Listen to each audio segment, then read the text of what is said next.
All right, welcome back to the podcast. He just didn't put in the giant sigh he just released out before he hit record. We're going to edit that out. So it's Christmas week. It is right now today. It is December 22nd, 2021. Mm-hmm. It's a weird thing because last year we didn't really have Christmas as you know it. Last year was COVID Christmas. Yeah, COVID Christmas. And it's in some parts of the country, it's still very COVID Christmas. Yeah. But here in Morgan, here in our county where we live and work, numbers are not have trended downwards a little bit. We're still not great, but we're not we're not in as bad a shape as other major metro areas would be right now. And hospitals are overflowing, and it's being in the. Is that my phone ringing? I don't hear a phone ringing. Am I hearing things? You might be hearing things. Wow, He's finally snapped, folks. I knew it was coming. This podcast might be ending sooner than we think. Anyway, so in rural parts of the country, it's not as bad sometimes when it comes to this stuff. So yeah, it's just because we're not as packed in as big cities or bigger areas full of more people. So it feels different this year. Last year was definitely rough and not our favorite experience. But our nerd experience at Christmas is not just about COVID Christmas. Oh yeah. Christmas for nerds is a entirely different thing. It goes all over the place depending on your type of nerddom. Yeah. And depending on if your show had a Christmas episode, or had are you a Christmas movie fanatic? Do you dig into that kind of stuff? And for me, I've always appreciated shows that did a Christmas themed episode. Mm-hmm. And for the longest time, I would say the late 80s, maybe 80s and 90s and late 90s and early 2000s, it was a staple. Yeah, see, I'm wondering, who started this trend of having a Christmas episode? That would be a really good question to answer. And I have to admit, I didn't really research much for the Christmas episode because that was my fault. But you didn't either. So we're on the same. We share the blame. We share the blame on this one. Who started the Christmas episodes? Yeah, where did this come from? So, list of United States. I love Wikipedia for this reason. This is the list of Christmas episodes of regular United States television series. Let's find the one at the top. List of Christmas television specials. So, index page of Christmas special content from TV tropes. I have this feeling you wheeled in this TV just for this reason. So, let's see. Oh, my good Lord. Whoa. Okay, sitcoms. The list is extraordinary. Oh, my. Dennis the Menace, Friends. Okay, the list. I spend a lot of time on Wikipedia. I have not seen a page load up that's this long. Okay, so sitcoms, there are wow. Okay, it's not in time order. It's just alphabetical order. It's a list. Yep. There are hundreds of it, and it is. Oh, okay, so we're down here to so WKRP in Cincinnati, they had their Thanksgiving one. Oh, yeah.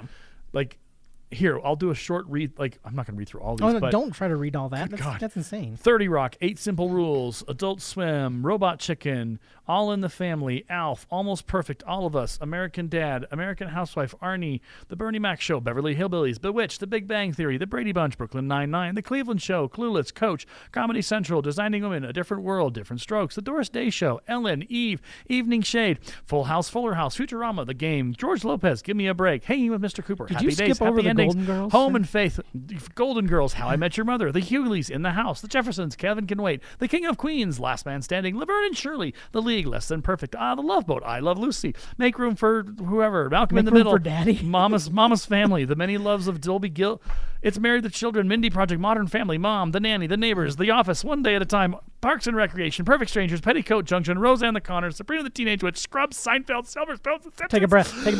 Speechless, Spin City, Suddenly Susan, Superstore, Taxi, That Girl, That 70s Show, Up All Night, Veronica's Closet, The Wayans Brothers, Webster, Will and Grace, Wings, Working, WKRP in Cincinnati. It is a list, and I think it's 185. Is that 185 shows? I think so.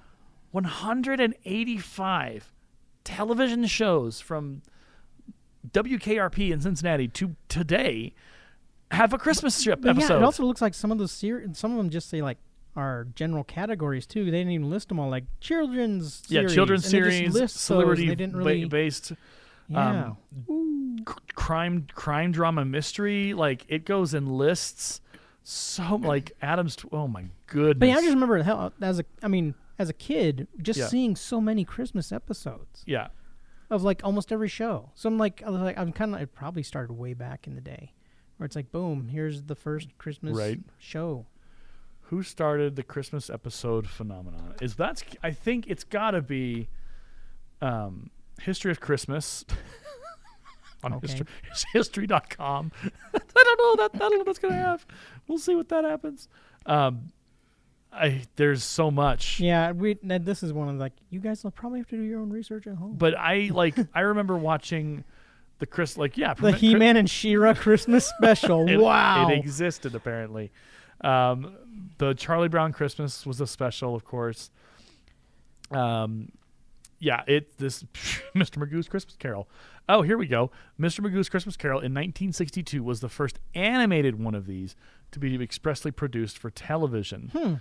So then there's another show was Undisputed Christmas Specials. So there's a difference between Christmas specials and Christmas episodes. Yeah. So I watched ER as a kid.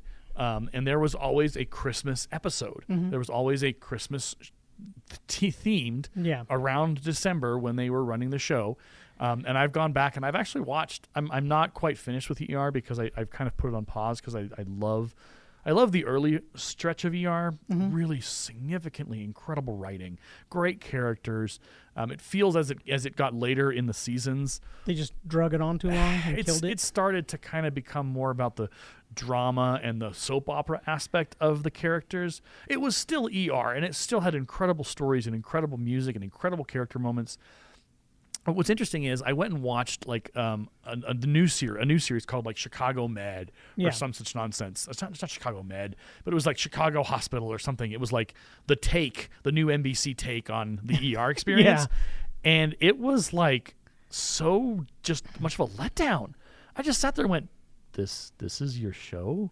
Because it felt so like everything was like LCD screens and they were like, it was so pretty and like really high tech. And I'm like, then where's the challenge? Where's the drama of the things not working and the underfunded? This just feels like pretty people in a pretty building, and then it became about the drama, and I was like, glorified medical stuff. Right. But the nice thing about ER is they did have like people who were consultants, and and it did feel in the early 10 seasons of it like really strong. And then as the seasons wore on, you had to bring in new characters, people left and all that. And so there were Christmas episodes, and the Christmas episodes of ER were always fun because they were heartwarming and touching. And because they always got to fall for that. They go for the sentimental. Yeah. Here's this magical thing that's going to happen, or the Christmas miracle that happens. Yeah, and you walk away going, "Hey, it's Christmas. It's a good thing." Yeah, I feel happy and warm inside. Right. That's what television and movies used to do for us. Unlike the Grinch, which I have an issue with that. Which one? Do you have the Jim Carrey one? Just all of them in general. I mean, if your neighbors were singing nasty songs about you all the time, you'd hate them too. I think the Grinch just straight up hates people. He's not against Christmas. He just doesn't like people. He just doesn't like people because his neighbors suck. Okay. Well, that's. We're not in a court of law here, but I mean, we can gavel ourselves in here and, be like a case presented by the defense and the prosecution. Here's the thing about the Grinch. I love the original cartoon version. Yep. Because it is just so fantastic, and the music, Mr. Grinch, and it's like, and it's not very long. It's a short film, and it's. How the cartoon is done, how the drawing and the animation. Because I like seeing it's Dr. Seuss's book, right? Brought to life. Yeah, boom. Yeah, the Jim Carrey version. Now here's the thing: I suspect the Jim Carrey version is either you love the Jim Carrey version or you hate it, and I don't like the Jim Carrey version. Either, so I think Jim Carrey as an actor is an interesting guy to profile because he's had his moments where you're just like, oh my gosh, that was incredible. Other moments you're just like, dude, what the heck happened to you? And I think for the Grinch, it's like some people love it. Like people love Elf. Oh yeah. I hate to break it to you, ladies and gentlemen of the jury, I don't like Elf. I don't want to watch. What's the guy? Will Ferrell. Thank you, Will Ferrell. Good Lord. That's how much I've forgotten about him. Yeah. But like Will Ferrell acting like a 3-year-old. Like he's a grown man in that movie. Like and it's just like, okay, I get it. Like it's hyperbole. It's meant to do that, but it's like I don't want to watch a man act like a child. Like, I'm sorry. And I don't think... Because even though he was raised in Santa's workshop with Santa and all the others, it's like he should be acting more adultish, whatever. There's a difference between being like the fish out of water that is just a total bonkers 3-year-old character, as you said, versus someone that's going to act more adult and try to put things together. So I don't watch. I don't think I've actually made it through Elf all the way. I think I get to a certain point. I'm just I have, because my sister likes that movie. So and she kind of like makes us watch a bunch of Christmas movies. She forces you. Yeah, it's family time. You're gonna watch them. Like meanwhile, like whenever I want to watch my Christmas movies, the living room clears out. Okay, so what are your Christmas movies? Since that's our topic for this podcast. Die Hard and Lethal Weapon. We did kind of start into this conversation over the past couple of weeks. So it has been an ongoing conversation. I think it's more settled now in 2021. But in the last 5 to 10 years, there's been kind of this weird internet street fight about whether or not Die Hard is a Christmas movie. Yeah. And the reality of it is that it is at the Christmas season. There is a Christmas party that's The reason happening. why he's there is to reconnect with his family over Christmas, Christmas stuff. He's bringing a present. I think the beauty of fun Christmas movies like that movie is that it's not focused primarily on Christmas. Yeah. Christmas is kind of the background. Like, you see the tree, you see the lights. Oh yeah. Like the Christmas accoutrement is there. I can't believe I used that word. That's amazing. That's a big one too. Accoutrement. I love it. It's French too. Gosh darn the French.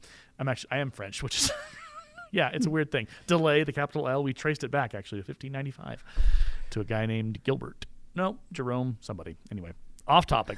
But my point is that Die Hard is a Christmas movie. But it's not a movie that, like, the danger with Christmas movies is they lean too hard into Christmas. And then it just becomes, okay, I don't ever want to watch this again. Like, this is dumb. Yep.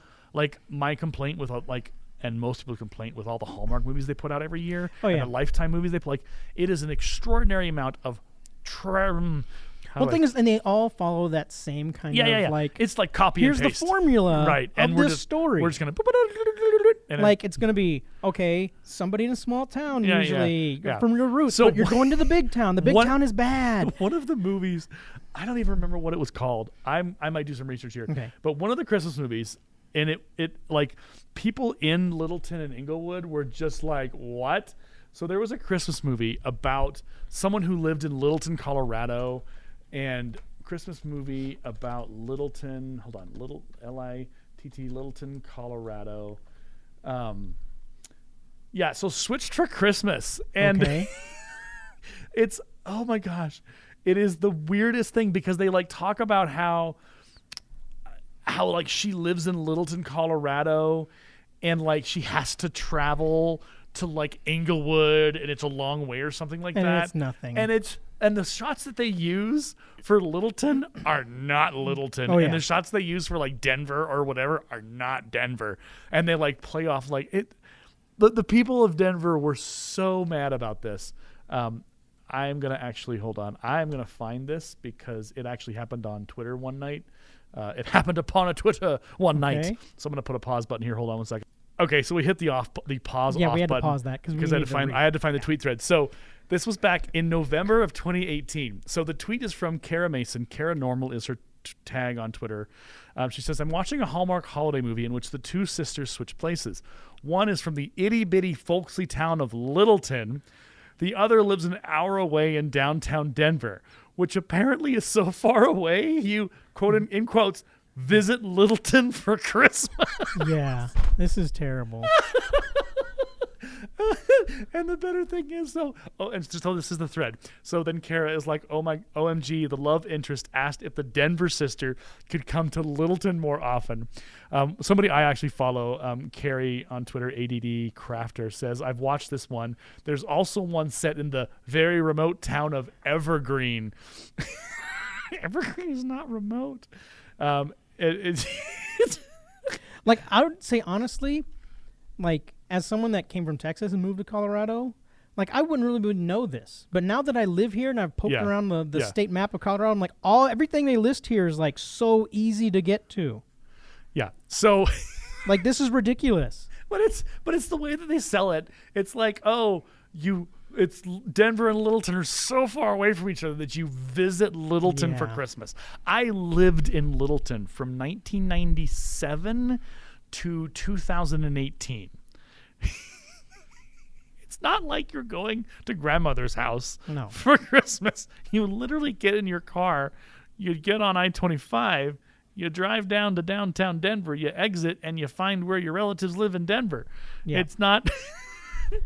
This is and it was so absurd. And I actually looked, and the way that they portrayed Littleton was not Littleton, and Denver was not Denver. But so that's the part of holiday Christmas movies. Well, the thing is, like I said, they follow the same trope. It's little town. Yep. You got to have some big town involvement in there, and then you go back to the little town, and then in that little town, you find some magical relationship thing or something you get touched with. Right. And then there's also some sort of disaster that's going on in the little town that you got to fix, and then that brings about the holiday spirit, and you got to have some sort of Grinch angry person in there somewhere. Right. Of course. And then that's how it all gets fixed, and everything gets better at the end of the movie, and Christmas spirit is found, and love is found, and blah blah blah. It's kind of like, oh. All right, so we're going to get out of the Hallmark Lifetime Christmas, because I fear the further we dig into this, the more we're going to start mocking. The more Grinchy we're going to be, and I don't want to be a Grinch this close to Christmas.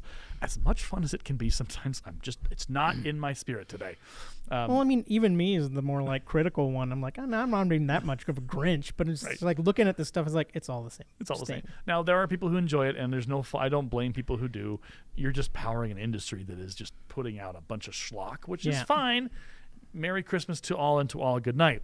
Now let's switch the conversation to Christmas movies. Well, hang on. What is your Christmas movies? I listed mine. Oh, yours was Die Hard and Lethal Weapon. Lethal Weapon's a Christmas movie? Yeah, it happens at Christmas. Oh, that's part of the thing is he goes to hang out with Roger's family and stuff. Oh, yeah.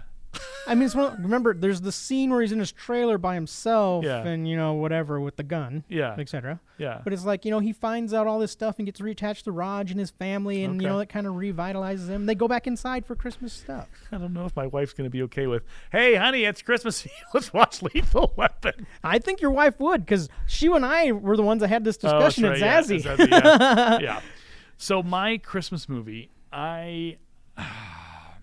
it's a tie, and they're both they're both cultural. They're both like cult favorites and cult classics. Okay, but A Christmas Story. Yeah. And see, I can run on a tear about A Christmas Story because we watched that with my family too. Yeah. Because my family, where we started off in Ohio, we lived only 40 minutes away from that house, that whole neighborhood, where they shot all that stuff. Yeah.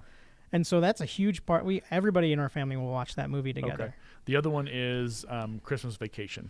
Oh God! It is like the thing I love about Christmas Vacation is it is so many people, and I don't know if in 2021 as many people identify with the struggles, but for a long time what they portrayed in that movie was actually what Christmas was like for a lot of people. Oh yeah. It was high stress, it was high drama, it was just hijinks, and it was like uncomfortable and unpleasant, and nothing. Wheel out all your lights, test all the strands, see the duds, make sure you connect it right so that your ends meet each other. And that's the power of that movie's writing is that every character kind of just processes it differently. And Chevy Chase loses his mind and then his brother kidnaps his boss. Oh yeah. Because his boss sent him a Jelly of the Month club at the end of the as the gift, and Clark was expecting a bonus for a swimming pool that he was going to build. Oh yeah. And that didn't work out. So I love that movie. I will tell you there is a special place in my heart for Home Alone. And this is an interesting discussion we can have if you've got a position on it. Home Alone 1 versus Home Alone 2. Mm-hmm. Home Alone 1 is perfect. Home Alone 2, as much fun as it is to watch Harry and Marv get beat up, there's a critical piece that I forgot about. My wife was watching it the other day, and I was half listening and half doing whatever. Okay. And I sat back for a second. I was like, oh my gosh. In this movie, Kevin intentionally uses his dad's credit card and defrauds his dad. Oh yeah. Versus in the first one, he's just at home. Yep. And he's just like, okay, well, I'll just stay home. Yep. But in Home Alone 2, the critical flaw, and yes, we're critiquing a kids film, produced in the late 90s, whatever. But there's a moment where you start to go, okay, this is actually vindictive. Yep. This is malicious.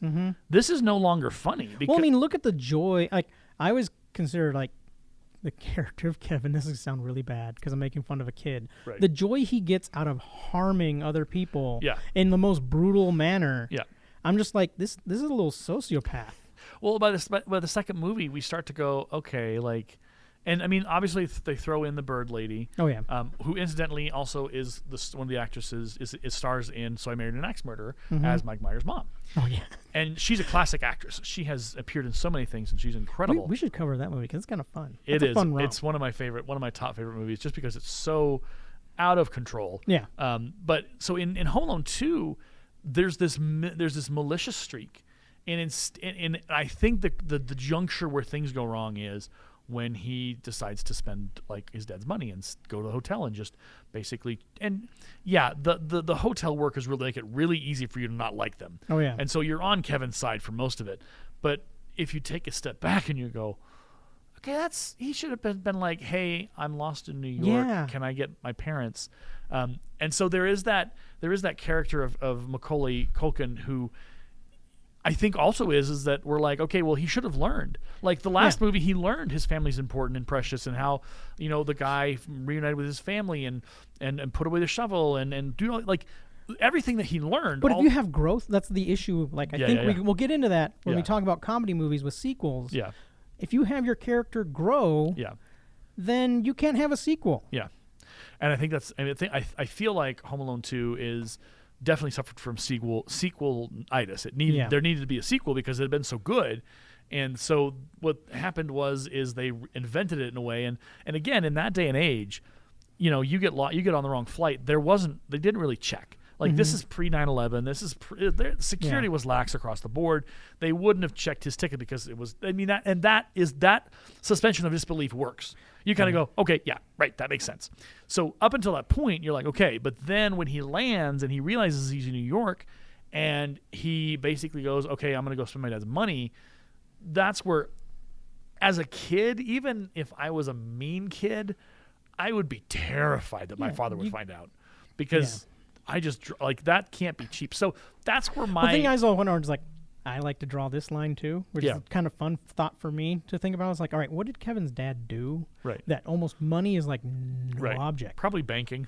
Yeah, and for an 80s movie? Yeah. That's where I was like, what does he do? Like, look at the house they live in the first movie. That is ridiculous. It's nice. And the fact that his credit card could be used at a hotel like that. And just no one will even think about it. No one will make a phone call, be like, that's weird. Yeah. So I like Home Alone 2, the hijinks are fun, and, you know, Harry and Marv, they get beat up and they deserve it because they're bad guys. And you get the nice scene with the bird lady, and like those moments are genuine. Like, you're like, okay, that's cool. Like, that's because it's replacing the shovel guy from the first. Yeah. But as a concept, as a movie, you're just left going, did he because he didn't learn anything. No. Like, there's no redemption here. And that's, like you talked about, the danger with comedy movies having a sequel. I think if perhaps Kevin had somehow ended up on the wrong plane, and he had suddenly been like he was walking around New York trying to figure out what to do, and he ran into Harry and Marv, and they chased him, and he was on the run, and he couldn't escape them, and he ran into a house, and he had to come up with a plan within 15 minutes of how to, like, if there was more of that, like, okay, well, he doesn't have the opportunity to sit down and plan, or to sit down and decide to spend his dad's money on a hotel room. And maybe I'm giving too much credence to a 12-year-old boy or whatever, however old he is in that movie, but it's like, it feels, again, sequels, comedy, it just feels like, it's not as, and my wife even said, like, she's like, yeah, it just doesn't feel as fun. No. It doesn't feel as like, especially because you want to put, like, especially like in those movies, while it is a comedy, they still want to have like this kind of serious tones and stuff to it too. So it's supposed to be kind of grounded in, like, I don't know, how would you put it? Grounded in our reality, really? Where the like things that are happening going to have like effects and stuff like that. Where it's like, but you have Kevin, the kid who doesn't change, who doesn't learn anything, even though he had this life-changing event happen, a year ago? And from the first movie. So I don't know. I mean, like I said, it's comedy sequelitis. You can't have your main character change to really have anything go on. Which I love what they did. Like, a good example of this, folks, and probably a lot of you out there know the Austin Powers movies. Yeah. Like from number 1 to number 2. All right, you had him growing in number 1 and learning all that kind of stuff, and they can just sweep in the first 5 minutes. That first segment of the second week, they sweep all under the rug and leave them the same. Yep. And they're very blatant about it because in that world things are goofy. Yeah. And they don't need to take it seriously. It's supposed to be that way. Versus look at the atmosphere of Home Alone, which they want to build, where it's more serious, more grounded, more real, but still kind of comedy with the violent stuff. Yeah. So those are my Christmas movies. I also I know it's flawed, and I really don't care because I should say this. I love the soundtrack to the Polar Express. I adore that soundtrack. The movie, hit or miss. I think it's fun, whatever. It's not like I wouldn't want to really critique it because it's been a while since I've seen it, but the music, and I think that's the part of Christmas movies of old that I loved, is Home Alone, Once Upon a Christmas Memory, or whatever that song is. Oh, yeah. Da, da, da, da, da, yeah. Da, da, dun, dun, dun, dun, dun, dun. It's just like, oh, it's Christmas. Oh, it's Christmas. Well, even like the little animated claymation movies and stuff, even they had some good little tunes and stuff in them. Yeah. Those were great. But the music accentuates the movie. And so for Home Alone, it is just absolutely fantastic. Of course, there's always, gee golly willikers, Jimmy Stewart. A Wonderful Life. It's a Wonderful Life. Oh, yeah, It's a Wonderful Life. I can't believe I almost forgot that one. It's a Wonderful Life is a classic, and it's interesting. Miracle on 34th Street. Okay, so there's two versions of that. There's the original 1950s, and then there was a redo with Dylan and McDermott and a bunch of actors in the late 90s. Whoa.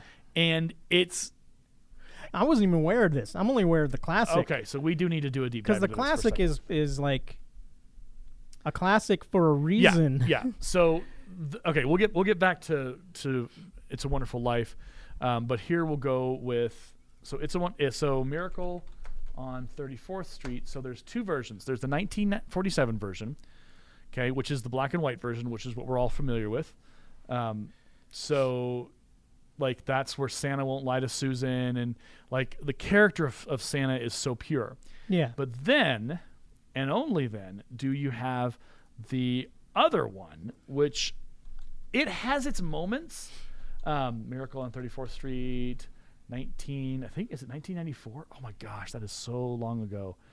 Yeah, so it stars, you know who that is. That's the girl from Matilda. Yep. And Richard Attenborough. So here is the trailer. You know what? So here's another thing. Okay, let's just take a moment for this. Mm-hmm. John Hughes is the master of filmmaking. Without question, I would stack him up against any modern filmmaker or modern filmmaker still alive. John Hughes is his resume is amazing, is insane. And I forgot about that he had directed this movie. So anyway, so that's Dylan McDermott from The Practice of the TV show of old.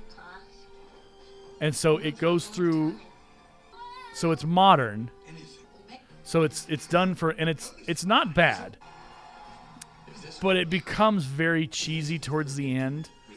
So a John Hughes production in it stars Richard Attenborough, Mara Wilson, and Robert Prosky, and all these guys. So legit film. Mm-hmm. What you know and love is The Miracle on 34th Street from 1947. Yes. So I would say if you're a Christmas movie aficionado, if this Christmas you need to watch The Miracle on 34th Street from 1947 and 1994. Yep. Because both the movies, I think the original is the unquestioned King of the Hill. I wouldn't mess with it. But the 1994 edition is enough of an update that it does. I mean, it's 1994, so it's what? How many years old now? 25? Yeah, something like that. That's a lot of time. Oh, wait. We're doing math in our head. It's not a good situation. 27? Okay, 27 years ago. But it's still good. It's not like it was regurgitated. They actually put work into this, which for a lot of Christmas movies you don't see in more recent memory. But yeah, Miracle on 34th Street, the original is really cool because it doesn't shy. The 1947 version is just it emotionally doesn't hide. Nope. It goes center mass. Mm-hmm. And the same thing with the 1994 edition. It's not as Like I said, I haven't watched it, so I can't really say. You should check it out. It is worth an afternoon or an evening.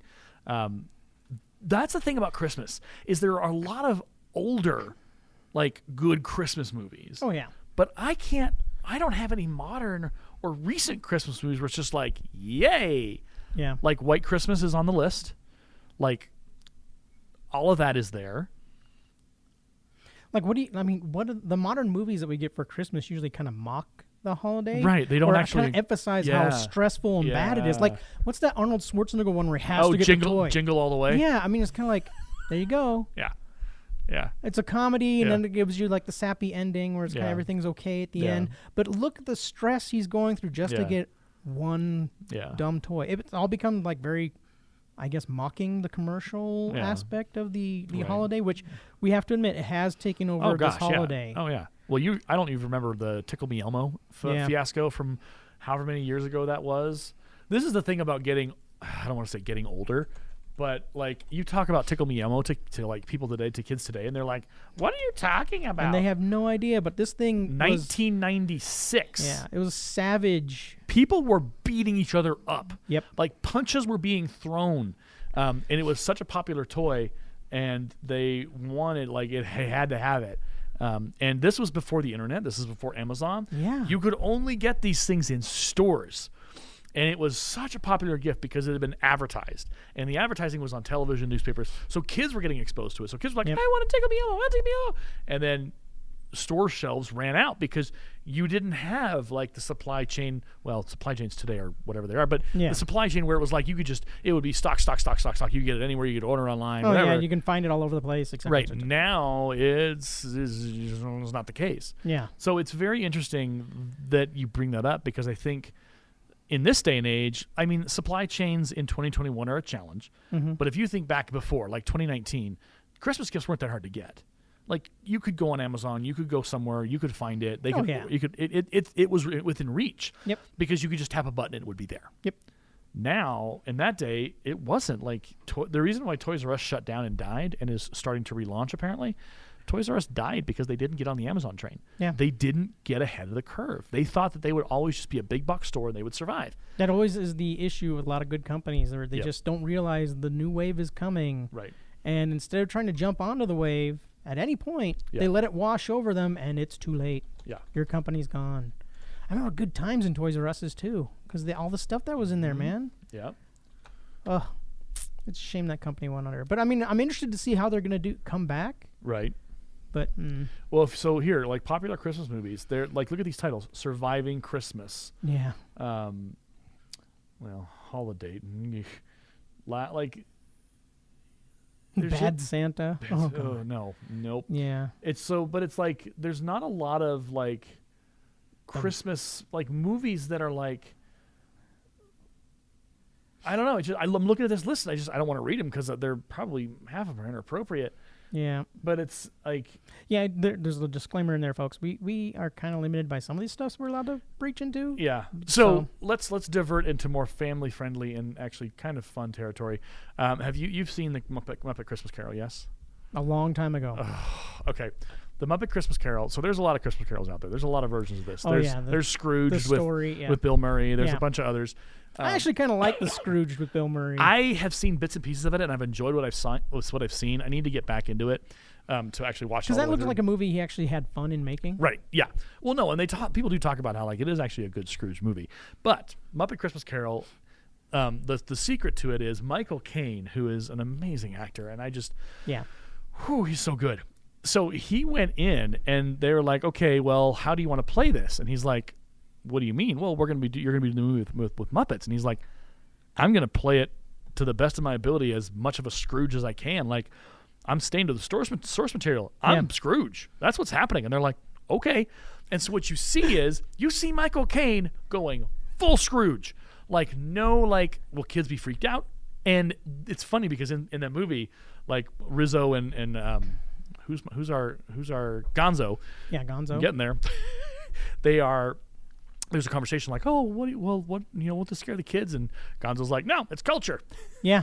But it's so cool because it works. Mm-hmm. Everything that you see in there is the tone and the way that it's presented is there's humor, but it's also a serious message of like, if you can't get your Christmas spirit, if you can't find it, you'll die alone. You'll die lonely. You'll die in the end, and no one will be there to wish you, to be sad for you. No one will. They'll come steal your things. Like, that message is really done well in that movie, and so I love The Muppet Christmas Carol as one of my Christmas movies. Well, I mean, that's something we can talk about culturally, where we're doing a lot, where we water down those messages now. We water down the bad guys. Yeah.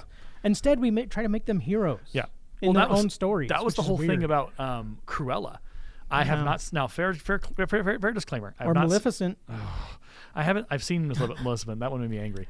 I haven't seen Cruella, but the reviews that I read is it would be a good movie if it wasn't based on a Disney franchise. Yeah. Because what they try, and it is, like, I've watched the reviews and I've watched reviewers talk about it, and they spotlight things and they talk about it, and it is an interesting story, and the character is very, like, multifaceted, and there's a lot of layers to her, but the problem is that it's taking a character in a cartoon who was the evilest lady in the entire world, who was going to skin puppies, dogs. Yep. Like, and you try and, like, soft sell her as having an origin story that we should feel sorry for. Yeah. I'm sorry. No one a train to Noteville in the no land of not happening. Yep. It doesn't feel appropriate. If you stripped out the Disney label and you made it as an original story about some evil lady who, like, did some bad things, but they were like, then it would make more sense, and it probably would have done better in critics and audiences' eyes. Yep. But it's like, we have to humanize our villains, and the thing is, and this is going to sound probably very judgy and whatever, but you don't need to humanize your villains, especially your bad guys in movies, because once you strip away the reason that you hate them, well, I can't watch the movie with the original movie without the 101 Dalmatians, because now it's like, oh, well, she had a rough life. It's okay that she wants to kill them. Yeah. That's fine. Oh, and also they do an origin story in Cruella with Roger, the husband in the cartoon. He actually is in connected with Cruella and her nemesis or whatever. Like, there's an actual, like, backstory for like 15 seconds that's told, like, oh, that's Roger, and I'm just like, really? So but yeah, this is a sin that we're going through right now, which really irritates me, and obviously it irritates you too, where you're trying to make the bad guys relatable, so that it's okay that they're kind of bad. I don't need to relate to the bad guys. It's kind of like, we don't need to relate to the bad guys. Right. Like, this is something I was tempted to breach into the Superman topic in the comic book thing, where it's kind of like, we're giving up on trying to be better to find people and relate to bad guys. We're giving up justice for just revenge. Like, this is a deeper thing here, folks, where it's kind of like, we should not be trying to make these people into relatable things. Right. Because bad people are out there. Bad just exists for being bad. Right. Evil is evil, and we need to be able to, like, have that. Now, I'm sure we're going to get emails, or people are going to be upset about that, but it's like, this is our opinion, and you can disagree with us, and you're welcome to have a different opinion. I'm fine with that. But when it comes to literature, when it comes to movies, when it comes to writing, when it comes to characters, you got to have the good and you got to have the bad. And there has to be... And there can be degrees of both. Yes. But you still need to categorize, this is bad. Right. And what they're doing is bad. And there is no excuse for what they're doing. They are bad people, and they're doing bad things, and we need to name that and say this is bad. Versus, oh, well, she had a rough childhood, so it's okay that she wants to skin Dalmatians? Like, what's wrong with you? Yeah. Like, they're... Like, and it was like, you just look at Disney and you go, hey Disney, hey, you home? What are you doing with your property? Yeah. Like, what is happening? It's disbelief, and I worry for Pixar. I hope that they retain their individual and they're able to continue producing incredible content. Oh, yeah. But I worry about this weird thing that Disney is going through, where it's the live action. And Maleficent, I didn't like. Yep. She should have remained.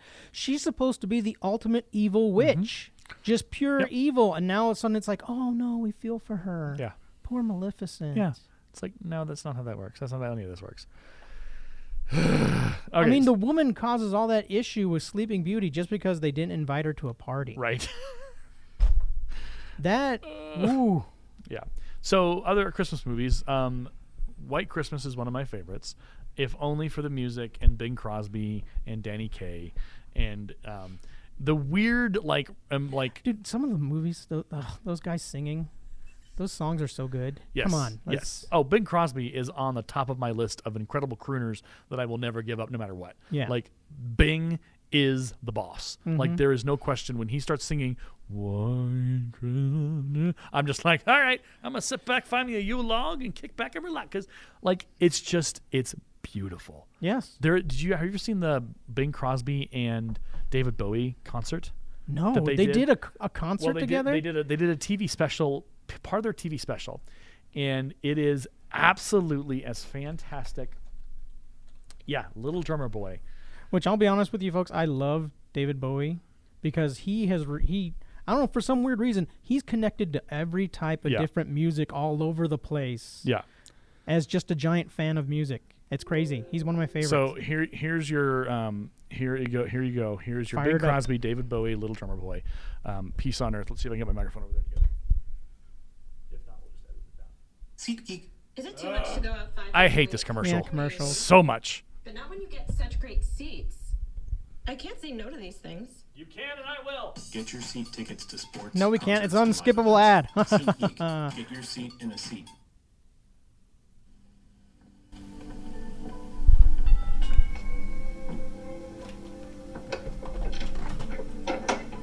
Hello. You the new butler? Well, it's been a long time since I've been the new anything. What's happened to Hudson? I guess he's changing. Yeah, he does that a lot, doesn't he? I'm David Bowie. I live down the road. Oh. Sir Percival lets me use his piano when he's not around. He's not around, is he? I can honestly say I haven't seen him, but come on in. Come ahead. Come on in. Are you related to Sir Percival? Well, distantly, yeah. Oh, you're not the poor relation from America, right? Ha! Gee, news sure travels fast, doesn't it? I'm Bing. Oh, I'm pleased to meet you. You're the one that sings, right? Well, right or wrong, I sing either way. Oh, well, I sing too. Oh, good. What kind of singing? Well, mostly the contemporary stuff. Do you like modern music? Oh, I think it's marvelous. Some of it really fine. But tell me, you ever listen to any of the older fellas? Oh, yeah, sure. I like John Lennon and the other one with Harry Nilsson. Ooh, you go back that far, huh? Oh, yeah, I'm not as young as I look. None of us is these days. In fact, I've got a 6-year-old son, and he really gets excited around the Christmas holiday thing. Do you go in for any of the traditional things in the Bowie household Christmas time? Oh, yeah, most of them, really. Presents, tree, decorations, agents sliding down the chimney. What? I was just seeing if you're paying attention. Actually, our family do most of the things that other families do. We sing the same songs. Do you? I even have a go at White Christmas. You too, huh? And this one. This is my son's favourite. Do you know this one? Oh, I do indeed. It's a lovely thing.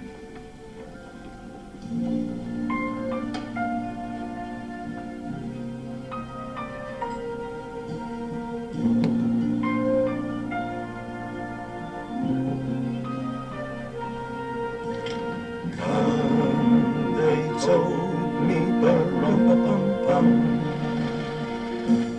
A newborn king to see, ba-rum-ba-bum-bum. Our finest gifts we bring, ba-rum-ba-bum-bum, rum-ba-bum-bum, rum-ba-bum-bum. Peace on earth, can it be? Years from now, perhaps we'll see. See the day of glory. Say the day. It is. It's fantastic. Absolute magic. Mm-hmm. Because you can hear the new sound out of David Bowie, and then you hear Bing in the background, and you are just like, that man was unstoppable. Mm-hmm. And it's interesting. Both men are obviously dead now. Yeah. We lost David Bowie recently, but Bing was a lot longer ago. But there's something about just watching these two, and the joke is, he's making the joke like, oh, you know, you listen from any of the guys from the old days, and he's like, oh yeah, this guy, and he's like, that's not old. Yeah, but he's not. He doesn't make the joke. He just kind of goes, oh well, yeah, okay. But they play it on. They drop that White Christmas line in right. there. Yeah, that's great. But it's just so cool because it's you go online. It's the easiest thing to find. David Bowie, Bing Crosby. You find it on YouTube. This thing's got like 9.3 million views. But it's like when you think about Christmas, and this is kind of how I think we're heading towards the end of this podcast at least. Yeah, we can talk about like Christmas music and how like this is Christmas to me. Mm-hmm. This is just sitting around the fire or sitting in the house and just two legitimate music legends just singing, and there's no auto tune. This is like they are recording this live. Like this is their voices. Yeah, that's why you can hear like Bing kind of fades out a little bit there, but then comes back stronger. Yeah, because it's live. Yeah, so they made the adjustments and brought him back up with the mic. Yeah, he's there, and he's even giving David Bowie room. Like he's dropping his volume. Like he's like, this is just you watch. These are masters of their craft, brought together to sing "Little Drummer Boy." Yeah, on a special, and it was a Bing Crosby special. I think it was one of his last. Yeah, and it is just. Which is, like I said, it's fascinating. Like Bowie reached out to all these different people because Bing invited him to be on his special. So here's the thing: is that over his career, Bing Crosby did 42 Christmas television specials, but it was this final one in 1977 that set an odd milestone. Wanting to include something for a younger audience, Bing was convinced to work with pop icon David Bowie. They met in England in mid-September and began taping Bing Crosby's "Merry Old Christmas." Originally meant to be just a version of the classic song, David was not happy with the way his voice sounded. So writers came up with an original counter harmony, and the two practiced it a few times before taping it for the show. Unfortunately, between the taping of the show and the air date on November 30th, Bing suffered a heart attack and died. Fortunately, this happened just after he had won a closely contested 18 holes of walk-off, so he went on a winner. But like, this is the final performance of Bing Crosby, and it's with David Bowie. Yep. Like, you can that's a nerd out moment. Yep. To just geek out about David Bowie, who's a legend on his own, but just this humble little, hey, let's do something for the kids. Hey, let's make something original. Mm-hmm. And they just do it. Yeah, especially being like, hey, are you interested in doing this with me? Yeah. And being like, yes, let's do this. So they did it in jolly old England. So I think, like, the Christmas music of old. Like, I don't listen to a lot of the new Christmas music because it's just poppy.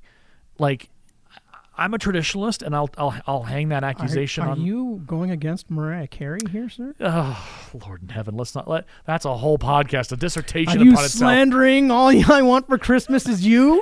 Are you blaspheming against the great Mariah? How dare you, sir? Oh man, working in retail, that song. No. So I worked at Circuit City for many years back in my high school days. We never got I don't have memories of getting assaulted with the Mariah Carey "All I Want for Christmas Is You." We got beat up with the NSYNC "I Want It That Way" song for a full month. Ooh. Oh, it was rough. But I have an appreciation for the Mariah Carey song because it's a classic. Yeah. To say that is weird, but it's a classic. I don't listen to it every Christmas. I like once or twice. I'll check it out. But I go more for the Bing Crosby stuff. I go more. My favorite Christmas song of all time is Elvis Presley's "Blue, Blue, Blue Christmas." Mm-hmm. And yeah, it's a sad Christmas song. He's like, "I'll be blue, blue, blue, blue, blue Christmas." But it's like that's the real Christmas. Sometimes you're separated. Sometimes you can't be with family. I love "Grandma Got Run Over by a Reindeer." Yes, of course. I Want a Hippopotamus for Christmas. It's the most fantastical. I like White Christmas, obviously. I love the Home Alone soundtrack. Just incredible Christmas music, and it is, in the end, the meaning of Christmas is family. It's to be together. It's to, celebrate. There's the true meaning of Christmas is let's get together and let's be family. Let's love each other. Let's be thankful for each other. Let's spend time together. Exactly. And it seems so lost. Yeah, we are a very commercialized society. We want to buy things for people, and I'm not here to disparage the gift giving part of things, but for me, my Christmas traditions is going to be watching White Christmas, Christmas Vacation, playing Christmas music, making sure that we have a tree up, and spending time with my wife and spending time through phone and Zoom with other family that we can't go and see right now. Yeah, but that's the value. See, I'm with you there. In Christmas, hopefully my family listens to this episode. But it's kind of one of those things I enjoy just being around them. Maybe I'm not as vocal, and I'm out there trying to push a lot of, let's do a lot of this and this. No, I'm just happy to be there with you. Yeah. Even if we have the movies on in the background, we're talking about other stuff, whatever. Maybe you guys aren't even talking to me so much because I tend to be more quiet. Yeah. in person than I am here on the podcast. Here on the podcast, I'm encouraged to speak, so I speak. But it's one of those things where it's just like, I'm just happy to be there. Yeah. Like, you're my family, and I do enjoy your guys' company, even when we have disagreements. So I still love you. You're there.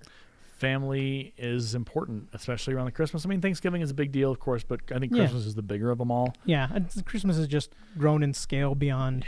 I mean, Christmas decoration stuff start popping up, around Halloween now? Before Halloween? Yep, they start putting out the Christmas decorations then. So I think for us on the podcast here, as we head towards closing this out and going on a Christmas break, we want to remind you that, Christmas is a time for family, and if you've got family that's far away, or you've got family that's been away, that's been gone, or the other thing, if you have family that's not blood related, because there's family that's friends that you've made along the way that are important. Hold true to those folks.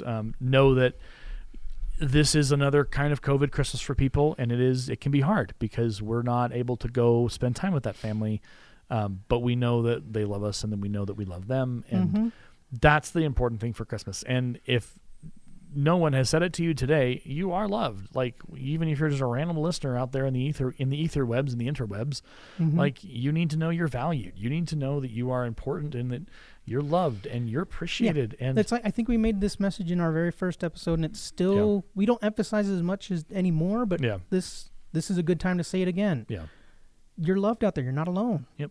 There's folks out there. We all have connections. You absolutely matter. And if you hear one thing from this podcast from the last 50 or so minutes that we've talked, know that. And we wish you a Merry Christmas, a Happy Holidays.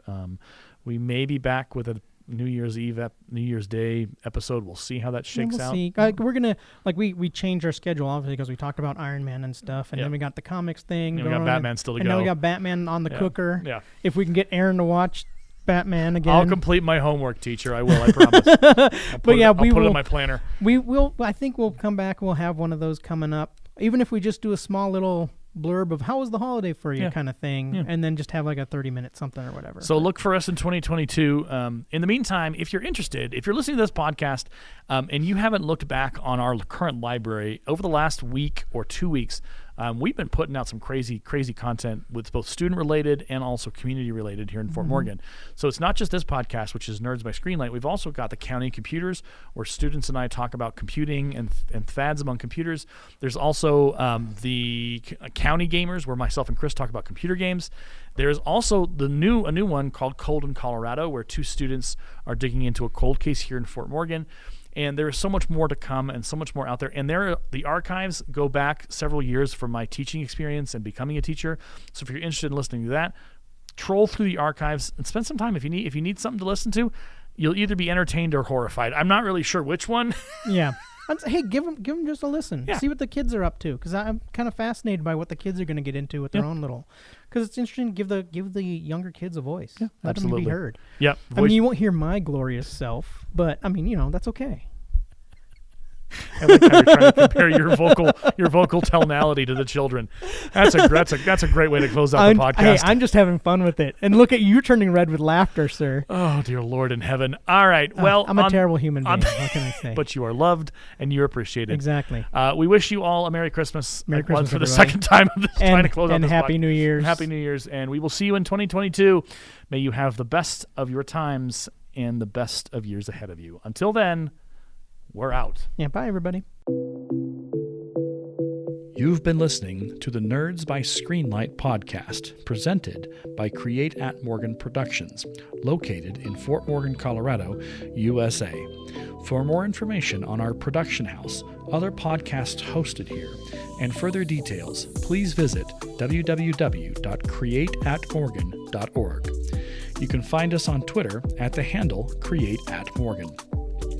Create at Morgan is a school club at Lincoln High School, our alternative education campus in Morgan County. Our sponsor is Aaron DeLay, a language arts teacher at Lincoln. Send any feedback to adelayedteacher@gmail.com. Thank you for listening to our podcast.